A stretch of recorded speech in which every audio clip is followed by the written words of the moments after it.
doncs 6 dies porto sense la meva compte. Tampoc són tants, o sigui, Com és que que jo no crec vull- que te la tornaran. Sí, però si et passés a tu, saps? 6 dies sense poder-li transmetre a la meva audiència, saps?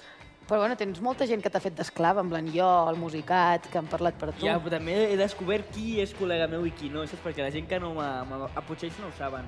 M'han inhabilitat la meva compte d'Instagram de forma injusta. Diuen que he fet trampes i no he fet trampes. Jo crec que te la recuperaràs. Quan això surti ja la tindrà. I tant, ja veuràs. Ja ho veurem, tio. Jo de moment, vull dir, m'he donat compte que aquesta cosa, Instagram, la necessito més del que m'agradaria, saps? Cuando te falta es cuando lo valoras. Sí, no saps el que tens fins que ho perds. En fi.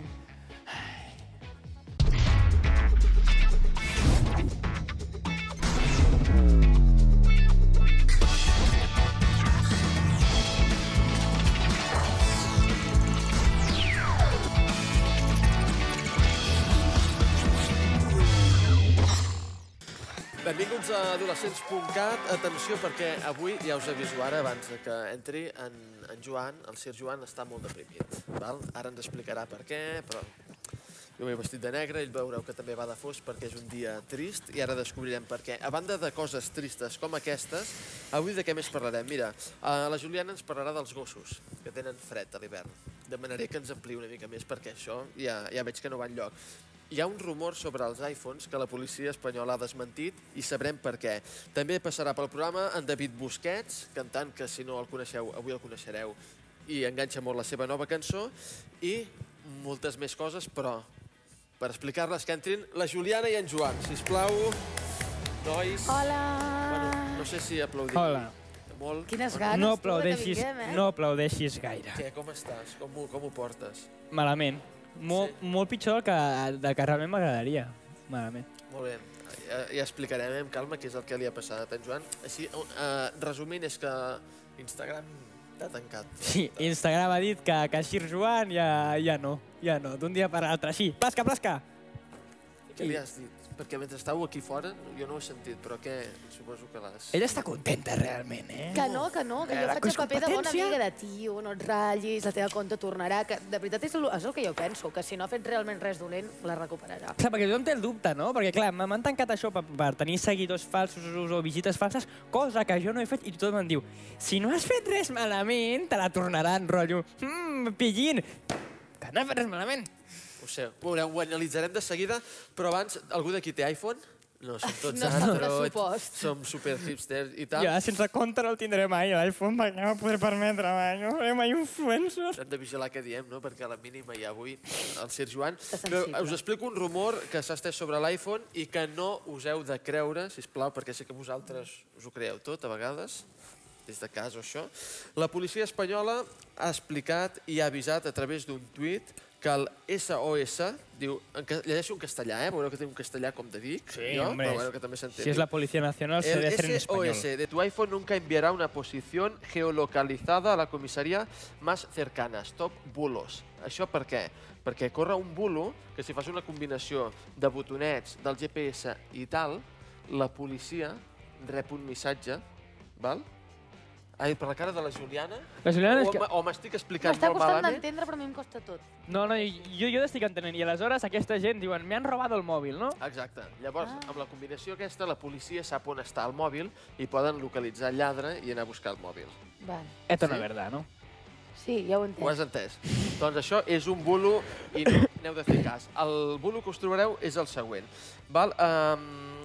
Ho veureu a les xarxes socials. El missatge assegura que si prems 5 vegades el botó de bloquejar l'aparell i tocaves l'opció SOS, el GPS del mòbil s'activava enviant la geolocalització a la comissaria de policia que estigués més a prop de la vostra situació. Per exemple, si t'estan atracant, si t'estan segrestant, si hi ha foc, qualsevol cosa, doncs es veia que feies això. 2, 3, 4, 5... el GPS i el localitzava i venia la policia. Els geos amb helicòpters... La millor manera que el localitzi la policia és trucant al 112 ràpidament i els hi dius on ets i et venen a buscar. Quina decepció la tecnologia. Per què? No està tan avançada com ens fan creure. Veig. Esteu enganxats al mòbil, vosaltres? No. Ja no? Bueno, clar, és que no puc treure... Quantes hores al dia calculeu que podeu estar mirant el mòbil? Jo ara moltes. Compro així, el miro en negre, I va passant el temps, vaig ficant refresh al correu a veure si m'enviaran un missatge d'Instagram i no me l'envien.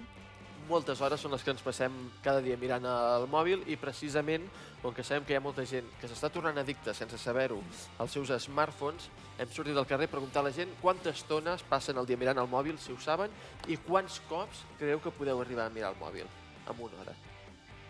Molts. És una pregunta. Però per l'hora. Saps? Per mirar l'hora, que no tinc rellotge jo. Mira què ha dit la gent.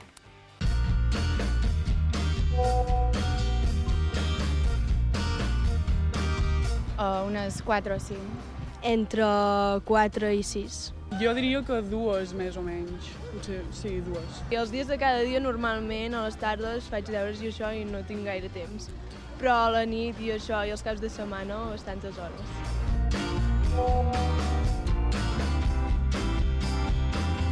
Entre 13 i 14 anys. Als 12 anys. Crec que des de tercer d'ESO, així, des de l'estiu cap a tercer, crec. 4 anys, més o menys, des de primer d'ESO.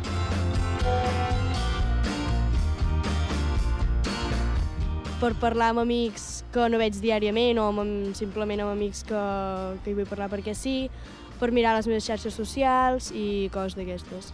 Miro les xarxes socials i parlo amb els amics. En el mòbil només tinc WhatsApp i Instagram i coses d'aquestes, però jocs i tal no. I doncs només és per enviar missatges o algun correu o coses així.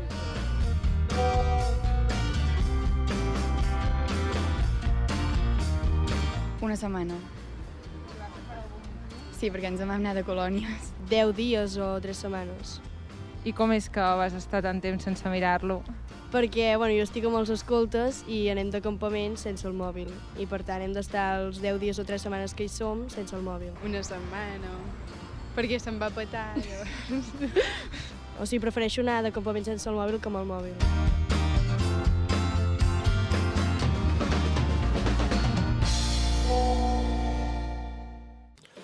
Seguim a adolescents.cat. Per cert, m'ho noteu molt, allò dels bràquets, o ja ha anat a la baixa? Abans hi pensava jo, que prou bé, prou bé. Sí, que no es nota gens. Pensava que diríeu, ja no ens en recordàvem que duien. No, ens en recordem, ens en recordem. Què es nota? De l'1 al 10, quan creieu? A veure, digues zig-zag-zug.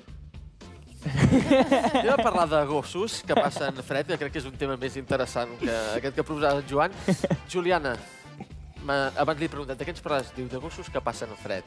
I espero que sigui alguna cosa que ens aporti... Profund. La Juliana és profunda. Els humans també passem fred i no ho anem dient. No? Vale, sí. Aviam. La cosa és que estem en un dels mesos més freds de l'any, així a gener, en febrer. Són els mesos on fa més fred aquí on vivim nosaltres. I els gossos passen molt de fred. Nosaltres també, però nosaltres ens podem abrigar. Quins gossos especialment passen més fred? Doncs els gossos que estan a les protectores, perquè les protectores no tenen gaire recursos i no poden tenir les instal·lacions necessàries per tenir els gossos ben cuidats, sense que passin fred, i llavors passen realment molt de fred fins al punt de posar-se molt malalts i fins i tot es poden arribar a morir congelats. Ai, pobres. Sí, és que poca broma. Però que es posin un sobre l'altre. Molt bé, Joan. Nosaltres tenim maneres d'ajudar. Per exemple, podeu adoptar, podeu acollir, podeu apadrinar, que vol dir pagar cada X mesos diners per ajudar. Podeu fer-vos voluntaris, mil coses. Llavors, jo en concret vinc a parlar-vos avui del Centre d'Acollida d'Animals Domèstics de Moià. A Moià fa molta rasca, especialment rasca. També fa molt fred allà. Clar, abans hi havia 2 protectores allà. En una hi havia més de 200 gossos i els pobres animals es posaven supermalalts, els tenien molt maltractats perquè no hi havia recursos, però al final tots es van convertir en una sola protectora, que els tenen molt més ben cuidats, però igualment necessiten de la nostra ajuda més que res, perquè és que els gossos passen massa fred i necessiten això, voluntaris, famílies d'acollida, que al final la finalitat de la protectora és que un dia, al final, aquests gossos puguin arribar a tenir família, o aquests gats, que també hi ha 3 gats en aquesta protectora. I molts dels gossos són gossos traumatitzats, que han passat experiències molt dures, i aquesta és una experiència encara pitjor, i no volem tampoc que passin això. Llavors jo des d'aquí us animo a això, a col·laborar amb les protectores que fan tant pels animals, i ja està. Clar, que hi ha gent que dirà, per exemple, a mi m'agradaria ajudar-los, però no vull un gos al meu pis. Clar, jo tampoc. Perquè no cap i no m'agraden els gossos. El pots apadrinar, com deia. Però puc apadrinar. Per exemple. Puc dir, mira, cada mes dono 5 euros. Exacte. Però el tema dels gats, jo penso que els gats poden estar por ahí, hi ha gats callejeros que... Però depèn de quin gat. Hi ha gats que pots haver-se criat en una família que jo que sé, que el tenien maltractat, que eren moltíssims gats. Quan hi ha molts animals en una mateixa casa es produeix el síndrome de Noé, que és que els animals després no són capaços de relacionar-se amb els humans perquè només estan, una liada. Llavors necessiten d'una protectora d'un lloc que els cuidin. M'apunto el tema del síndrome de Noé. Per Perquè a vegades buscar-ho. quan vaig a dormir miro la Wikipedia i no sé què mirar i mira, entraré al síndrome de Noé. I veurem com no existeix. La ciutadana ens ho ha colat aquí, rotllo. Del síndrome de Noé al síndrome de Sir Joan Rip. Ho dèiem al principi del programa, fa unes quantes setmanes, que un dia tu vas engegar l'Instagram i què et vas trobar exactament? Em van dir que la meva compte havia estat deshabilitada per incomplir les normes d'ús. La qual cosa jo no he fet i aleshores m'he anat informant més sobre el tema. I què passa? Doncs que Instagram o Facebook o YouTube o totes aquestes plataformes on hi ha gent que penja contingut no tenen un servei d'atenció al client ni atenció al creador. No pots trucar, no pots enviar un mail a ells. Llavors et sents com desemparat. I això m'ha passat a mi, de que treguis la compte. Allà sota que diu... No pots trucar-los. Contacte 90 tal... No. O sigui, n'hi ha per internet, però són falsos. Vull dir, són telèfons de 905 que et cobren una catallada i t'estan enganyant. Però això que m'ha passat a mi li ha passat a altra gent. Al final te la tornen, ja veurem si me la tornen. Si no, doncs la liarem fins que ens la tornin. Però també va passar a YouTube una cosa similar a mitjans de 2017 que van dir que era el Adpocalypse. D'anunci apocalipsi d'apocalipsis. Els creadors de YouTube es van donar compte que van veure que els seus vídeos ja no es monetitzaven. Aquesta gent ja no estaven guanyant ingressos i hi ha gent que jo no ens paga cap lloguer amb el meu Instagram, però hi ha gent que sí. I té una despesa i té unes coses que i amb l'Adpocalypse van fer que no sabien per què els seus vídeos ja no es monetitzaven. I sentien una miqueta el mateix que sento jo, que no tenien a ningú amb qui parlar-hi. Això es va recuperar al cap d'uns mesos, com tot, al final es va recuperant, i els creadors van tornar a tenir els diners que els van tornar a rebre. Però el que està passant també és que YouTube i Instagram i aquestes plataformes només es centren o només mimen, entre cometes, els creadors grossos, els que estan al de tot. I ara aquest any han sortit dos germans, que són el Jake Paul i el Logan Paul, que van molt a tope. Aquesta gent va molt a tope amb el tema de la pasta. Són youtubers. Són youtubers que fan un vídeo cada dia. Però fan un vídeo cada dia, però al tope de la pasta que pots guanyar. Vull dir, et colen marxandatge per tot arreu, fan cançons que van dient a la cançó, diu link in bio i coses d'aquestes. I el germà, el Logan, fa poc, el tema de gravar un blog cada dia és una cosa que desgasta molt. I fa poc estava a Tòquio i se'n van anar a un bosc que es diu el bosc dels suïcidis, perquè al Japó hi ha molts suïcidis, vull dir, tenen un greu problema amb això, i van anar allà a acampar. Què va passar? Quan van anar a acampar es van trobar una persona penjada. Aquesta gent que estan gravant un blog cada dia, cada blog ha de ser millor, i això que fan que quan vegis una persona penjada, en comptes de dir truquem a la policia, què van fer? Ho van gravar. Ho van gravar a tope. Van gravar la cara, van gravar les mans, van gravar tot. Les mans del mort liles. Unes imatges esfereïdores. I YouTube què ha fet? Els hi ha capat tot. No ha fet res. De fet, el vídeo va estar a tendències. Quan un vídeo té més dibuix o no es pot monetitzar, no va a tendències. El vídeo estava a tendències. El dia següent, quan, per exemple, l'Aaron Paul, que és un dels actors de Breaking Bad, va fer un tuit dient-li que aquest senyor li va dir desgraciat directament i que es podrís a l'infern perquè el que va fer és que és molt fort. I jo, que sóc un pobre creador, pues a mi ningú em diu res. Jo no he ensenyat ni un mort ni res, Roser. No, ara anava a dir, home... Jo no he hecho nada. És un malentès, però que deuen tenir molta feina allà a Instagram i deuen dir, tu t'has mirat-lo del Sir Joan, dius, hòstia, no he pogut encara. Passa't de mi. Perquè ets gran aquí, però allà potser... Allà no em coneix ni el Tato. Veuen un Sir Joan i és com una formigueta, saps? Una formigueta. Clar, que m'han esclafat. Seguirem atentament a veure si li tornen la compte amb el Sir Joan. Per cert, no sé si coneixeu una que es diu David Busquets. No tinc l'honor. Sí! Bueno, és igual, l'hem convidat a la redacció d'adolescents.cat, hem estat parlant una estona amb ell, és músic, té un parell de cançons que estan començant a sonar molt a la ràdio, i a mi n'hi ha una concretament que em fa pensar en una de David Bisbal. I llavors una de les preguntes que li vaig fer el dia que va venir és: t'agrada David Bisbal? I no sé si s'ho va agafar com una mica una cosa negativa o positiva? Us agradaria que us comparessin en David Bisbal? Ha aconseguit moltes coses. David Bisbal ha aconseguit moltes coses i la primera és trencar-li el cor a la Xenoa, per la qual cosa pot anar a l'infern. Jo no vull saber res d'aquest senyor. El David Bisbal té compte a Instagram. Parlem amb en David Busquets.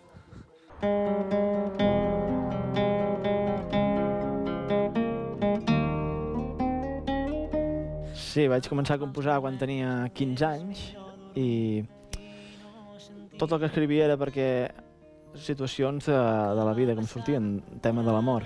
I vaig començar a penjar-ho al YouTube i gràcies a això vaig tardar anys, em van trucar als 25 anys. Vaig començar a penjar coses al YouTube als 16-17. I als 25 em va trucar el productor, en Marc Martín i en David Palau, oferint-me gravar un disc. I jo vaig acceptar, evidentment. I sí que aquestes primeres cançons del primer disc són les primeres cançons que vaig escriure amb 15, 16 anys, 17, però igualment estan una mica retocades perquè vam retocar lletres perquè eren molt primerenques. Em surten quan em passen coses, si no em passen coses no em surt res, i per això a vegades, siguin coses bones o dolentes, dono la benvinguda quan em passen coses, perquè així puc escriure el que sento i el que em passa, si no, no puc escriure. Per això sempre vull que em passin coses i experiències. Jo és que no em guio per modes, el que jo escric, el que em surt, i no em guio per modes. Si després el productor hi vol ficar modes, doncs jo encantat. Però jo és guitarra i veu, el que composo i és el que em surt. Deixa't guiar pel teu destí, si no et porta aquí, una petjada fosca quedarà ben clavada al meu cor. Alejandro Sanz, Ed Sheeran, John Mayer, Bruno Mars, i tots aquests són els que m'agraden. I música en català, sí, Charango, Sopa de Cabra, L'Axambusto i aquestes coses. Que es comprin el CD perquè són experiències que segur que hauran viscut i crec que els arribarà a les cançons i el missatge i la música, tot el que vull dir. El que vull dir. I el que et vull dir és t'estimo.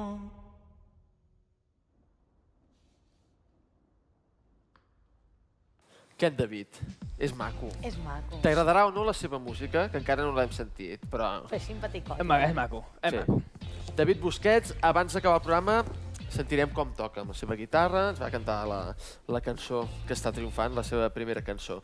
Bé, com sempre, volem obrir el consultori d'adolescents.cat, adolescents.cat/consultori. Ja sabeu que és un lloc on, si jo hagués tingut a la vostra edat aquest servei, l'hagués fet servir. Vosaltres, bueno, quants anys teniu ara? Jo és que ja el tenia. Ah, tu ja el tenies. Jo en tinc 22 i no vaig arribar a adolescents.cat. Jo sí. Tu, Juliana, tenies 15 anys i entraves a adolescents.cat. 15 anys? Aquest càlcul tenia 13. Ai, no ho sé. Quants anys tens ara? 19, quasi, d'aquí 2 dies. I entraves amb 16 anys a adolescents.cat. Menys. Quants anys?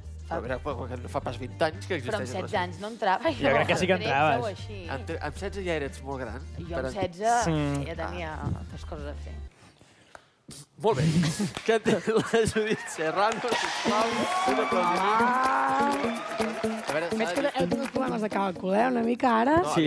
S'ha de dir que amb 16 anys, a banda de que la Juliana fes altres coses, la gent és adolescent i entra a adolescents.cat. La Juliana era una experta a la vida, ja ho havia provat tot. Estava de tornada amb 16 anys ja, amb la seva experiència.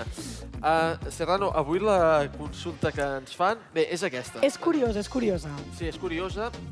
És bona. Parlàvem dels bulos al principi tot del programa de l'iPhone i de la policia. Això que farem ara també és un stop bulo, perquè veureu que no. Sí. Ens deien, hola nois, tinc un dubte des de fa uns dies i no sé amb qui parlar i sé que vosaltres sou el milloret per aquests casos. Gràcies. Per cert, gràcies per contestar les meves darreres consultes, bla, bla, bla. Diu, tot ha començat amb un comentari que em va fer un amic meu i que em va dir que la seva... El seu membre viril... Li media més de 20 centímetres i tot gràcies a que se l'ha pelat molt durant la seva vida. Perdó per l'expressió, ens diu. Va comentar que un dia que tenia festa i estava sol a casa es va prendre una Viagra i va estar tot el dia masturbant-se. Ah, diu Casper, que no para mai de tocar-se i que gràcies a això la té tan gran. Diu, jo estava embobat escoltant-lo perquè diguem que és un membre molt luxuriós. I la gran pregunta, és veritat que si et masturbes molt, molt, molt i ho escriu 3 cops, pot créixer? Aquí hi ha molts temes. Hi ha molts temes. Primer, jo crec que el principal, i això no ho diu la psicòloga, això ho dic jo personalment, als homes els agrada molt dir moltes mentides del seu membre, perquè si fos per això tothom la tindria com, vamos, com un africano. I no és el cas. La societat falocèntrica on vivim. Societat, sisplau, que m'ho apunto. Falocèntrica. Falocèntrica. Falocèntrica. Podem seguir. Això, si no està entrat a la Wikipedia, et convido que ho entris. Perquè tinc ganes de Sí. llegir-lo. Doncs anem al que li respon la nostra psicòloga. Li diu, primer de tot, moltes gràcies, i li diu, doncs mira, la mida del penis no depèn de la masturbació, així que tranquil, i no per masturbar-te més o menys creixerà més o menys. La mida sempre, al final, ve determinat per qüestions genètiques o pel que sigui, però no per les vegades o la freqüència de que et puguis masturbar. Llavors, el que sí que li recomano que és molt sèrio és el tema de no fer servir la Viagra. Això és una que moltes vegades la psicòloga ens informa que hi ha diferents estudiants universitaris o gent jove que per experimentar ho ha provat, però que pot tenir conseqüències greus. I no et cal, tampoc. Exacte. Per gent que no se li aixeca. Té una funció, vull dir, si no... Exacte, té una funció, no deixa de ser un medicament. Per tant, si no us fa falta, no ho feu servir, perquè us poden sortir coses, patologies com oxigenació, fibrosis, necrosis o priapisme. Priapisme, que són coàguls que surten al penis i que llavors hi ha d'haver-hi cirurgia i tot. Vull dir que no t'ho recomanem, no cal. No val la pena. Com que no cal. Imagina't, amb 12 anys el metge que tens coàguls al penis per prendre una Viagra. O típic de les pel·lis, no heu vist mai cap pel·li que s'ha pres una Viagra i que llavors allò no se li baixen i que li fa mal. A la Riera un senyor... Mires tu, però bueno, segurament... Una d'aquestes d'American Pie o així. Exacte. I res, i l'últim que li diu és que l'important és estimar-se un mateix i jo aquí et diré que no cal que sigui molt gran per passar-t'ho bé, tampoc, Això t'ho dic com a Judit Serrano i com a dona. Vull dir que aquesta obsessió per la mida, per favor, no cal. Societat falocèntrica. Societat falocèntrica, com diu Juliana. M'agrada tant aquest concepte. És que tot gira envoltant del penis. Tot gira envoltant del penis. Clar, però perquè gira envoltant del penis, que gira com més gran, no? Ets com més home, representa. Clar, les nostres relacions sexuals giren al voltant del penis de l'home. I quan una relació sexual és molt més que la penetració. Sí. Jo estic d'acord amb vosaltres. Gràcies, Judit Serrano. Doncs estarem al cas i gràcies per apropar-nos al concepte de la societat falocèntrica. Això és cosa de la Juliana, exacte. Però sí, tot ve d'aquí. Això és falocèntric? Hauríem de retirar? No, això està bé. Explica'ns altres coses així falocèntriques. Cuéntanos. Moments que demostrin que vivim en una societat falocèntrica. Perquè jo havia sentit el patriarcat i tot això. És que va lligat. Va lligat. Sense el patriarcat no estaríem en una societat falocentrista, i al revés. Vull dir, el falocentrisme és centrar-ho tot... En Joan n'entén molt també d'això. Doncs això, en el penis i sobretot en el plaer masculí. Perquè com que les dones hem estat les oprimides molt de temps, doncs per això sempre s'ha centrat el plaer en el Una cosa que és super falocentrista és la pornografia contemporània. Vull dir, tot gira en el plaer de l'home i en el penis de l'home. Sí, de fet, és un programa per menors d'edat i tal, però sí que és veritat que ens arriben moltes consultes al consultori de gent que estan aprenent a tenir sexe veient imatges porno. I això sempre hem dit... És un grasso error. Que el sexe no és el que es veu a les pel·lícules ni a internet. És molt més. És diferent. És molt més que no tenir compte a Instagram. Ho deixem aquí. Gràcies, Serrano, gràcies, Joan, gràcies, Juliana i tots els que ens heu seguit. Fins... Adiós.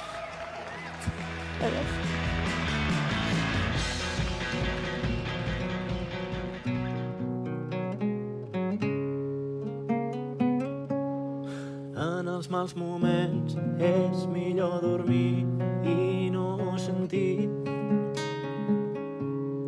el que va passar quan ens vam trobar.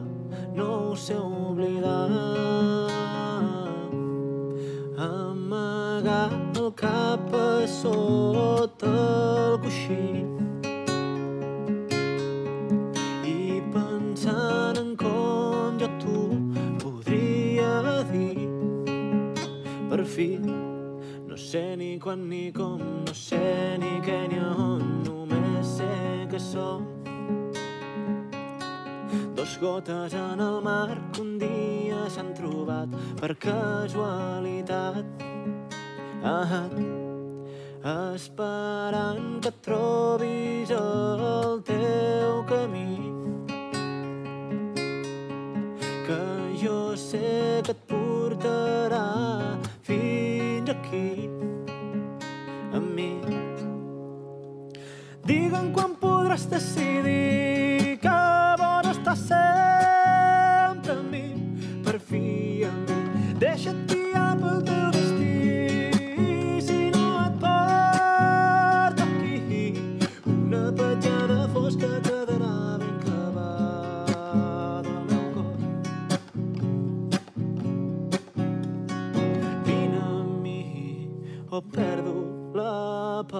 vestida i el que et vull dir és t'estimo.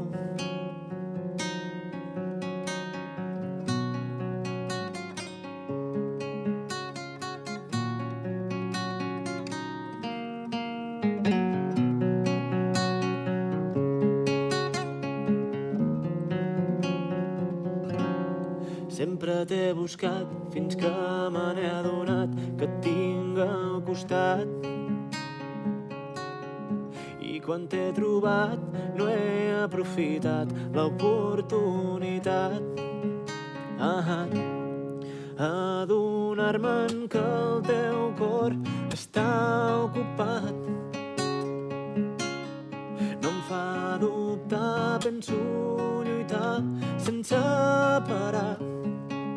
Tot per tu. Passen hores i passen dies, passen mesos, passen anys. Tanta espera em desespera. Veig que el temps es va esgotant i el que et vull dir és: digue'm quan podràs decidir que vol estar sempre amb mi, per fi amb mi. Deixa't guiar pel teu destí. Si no et porta aquí, una petjada fosca quedarà ben clavada al meu cor. Vine amb mi o perdo la partida. Vine amb mi, que tu ets la meva vida. I el que et vull dir és: